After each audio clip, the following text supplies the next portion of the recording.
Hey, Oak City Church, this is Katie Pritchett, and I am here to tell you the obvious. We live in a hurting world, and we are called to love and care for that hurting world. So what holds us back from that? Fear. I mean, more than likely, fear. Fear can sometimes look like complacency, but, it's the fear of not knowing what to say, so I just won't say anything. Fear of getting hurt, so just withdraw and let someone else handle it. I've never been good at that, so I'm just going to let other people fill in the blanks for me. That's not what we're called to do. We're called to love. We're called to love our neighbors and our enemies, which covers everyone. So what do we do with those fears? Well, God says he hasn't given us a spirit of fear, which to me says that fears are real, they're valid, but we're not supposed to let those dictate how we live and how we love the people that are in our lives. So why don't we be equipped? Why don't we learn how to love people well so that we can step out in confidence? And I think I have a good solution for that. I have been a part of a ministry, Stephen Ministry, for 8 years now. I've led it with Debbie Meeks and Micah Cantrell. Stephen Ministry is a ministry that is designed to care for and love well people who are going through a life crisis. Part of that is training people. It's 40 hours of intense training, and it's fantastic material. And it applies, as everyone has learned, to not just care for Stephen Ministry relationships, but also in your everyday life. And our biggest lament has always been, this is so good. How do we make it accessible to the church as a whole? Because asking them for 40 hours is a lot. Well, Micah has done the work. She's gone through the training material and she's pulled out the nuggets that we have learned over time are applicable in everyday life and not just in official ministry life. And so that is what I'm here to talk about. It's a workshop series that we are calling Caring for Troubled Hearts. And troubled hearts, not troubled lives or situations, I guess I could say, because everything outside can look great, can look good. The outside does not necessarily reflect how we're doing on the inside. And so this is about caring for the troubled hearts, working past what is seen and getting to the heart of the issue.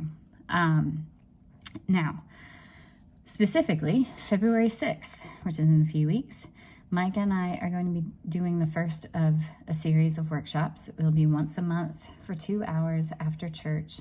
And we are going to be talking about feelings this time. Feelings. It's a feelings minefield out there. So what do you do with feelings? Do you ignore them because they make you feel uncomfortable? Do you ignore yours? Do you ignore the people's feelings around you?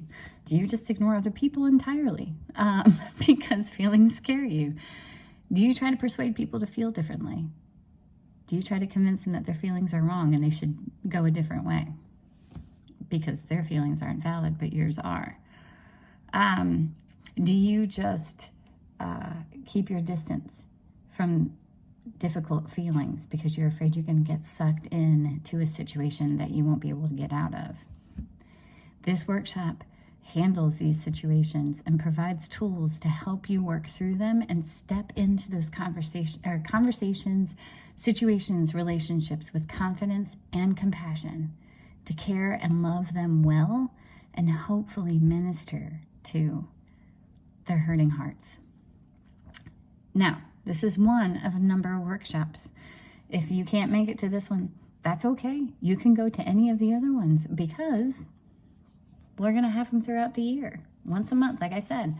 Some of the topics that we're going to talk, well, I should say, they're standalone workshops. So they are fantastic, each one of them, but they are standalone so you don't have to go to all of them in order to get everything out that you need. You can, if some topics stand out to you and others aren't interesting, that's totally fine. Come to what you can, come to what you want to come to.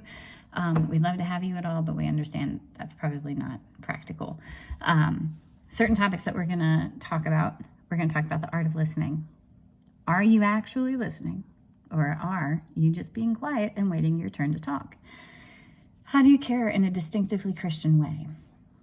Process versus results-oriented goals. This has been a game changer and a relationship saver for me because I was doing it all wrong. Assertiveness. Yes, you can be a Christian and be assertive. Jesus did it, so can you. But assertiveness and aggressiveness are not the same thing. Maintaining boundaries in a caring relationship, because if you're going to go the distance in a relationship, you need to maintain boundaries, healthy boundaries.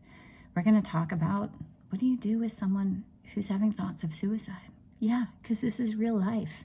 And we can't pretend these things don't happen, because they do. And you want to be equipped to be able to know where to go and what to say and how to help. So these are just a handful of the topics that we're going to talk about. We will provide childcare. The church is going to provide childcare. This first workshop, Micah and I are going to provide lunch. From that point forward, it probably will just be a bring your own lunch. Guys, this is good. I'm really excited about this because I've seen this training material affect my life in such a positive way and the lives of everyone we've trained. So please come. Micah and I are so looking forward to working through this material with you, to learning about you, getting to know you, hearing your hearts, and helping equip you to more confidently and compassionately love the people in your life well, and hopefully in the process, care for the hurting and troubled hearts.